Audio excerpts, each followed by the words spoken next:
Saudara-saudara sekalian, kemerdekaan yang kita perjuangkan sudah dekat. Sebentar lagi, kedaulatan yang penuh akan menjadi milik kita. Alhamdulillah, sekarang di halaman ini telah berkibar sang Dwiwarna.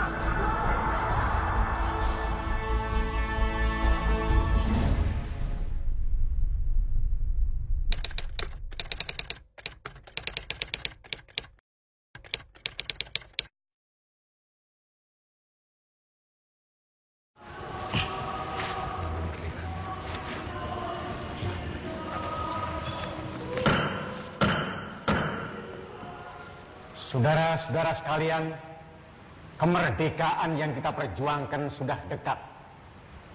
Sebentar lagi, kedaulatan yang penuh akan menjadi milik kita.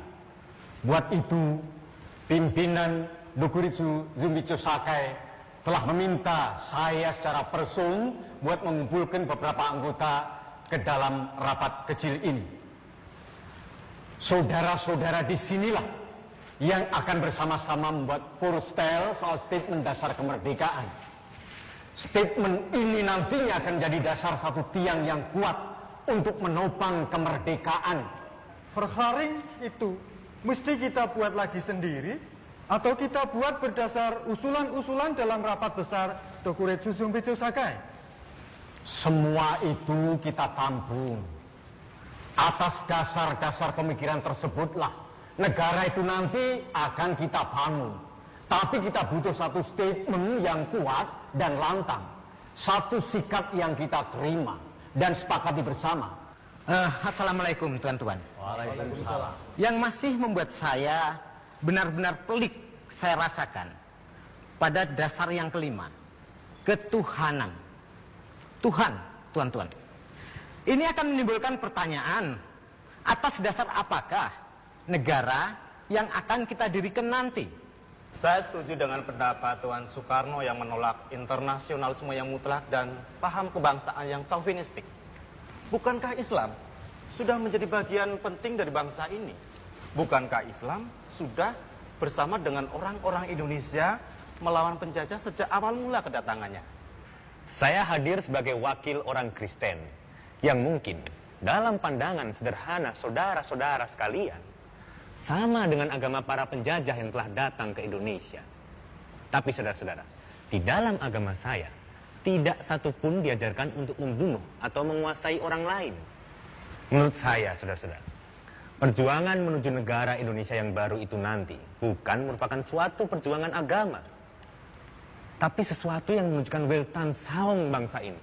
Sesuatu di luar agama atau suku-suku. Di luar itu semua. Atas dasar apa negara ini nanti akan kita bangun? Apakah dengan dasar-dasar hukum Islam? Atau melanjutkan sistem yang telah ada sekarang? Saya secara person merasa bahwa Islam sendiri merupakan suatu dasar, suatu sumber inspirasi untuk hukum yang akan kita bikin. Tetapi untuk menjadikannya satu hukum buat negara Indonesia yang baru, saya rasa itu hal berbeda. Mesti ada sistem baru yang dapat diterima oleh semua orang yang merupakan bagian dari negara ini. Yang terhormat Tuan Hatta, apakah tidak bisa Restat itu dipadankan dengan Islam reh atau adat reh? Apakah dengan menciptakan suatu reh yang baru itu berarti meniadakan tradisi dan hukum adat yang telah sekian lama berlaku di kampung halaman kita? Kalau Islam dimasukkan ke dalam statement kemerdekaan, itu berarti kita akan bersahabat dengan negara dan kerajaan-kerajaan Islam yang sudah lebih dahulu merdeka. Maaf Tuan Haji Agus. Tuan Yamin, itu akan menguntungkan negara dan bangsa ini dalam pergaulan dunia. Tetapi ini semata bukan hanya masalah kehormatan nenek moyang. Ini juga terjalin berkelindan dengan masalah kedaulatan hukum.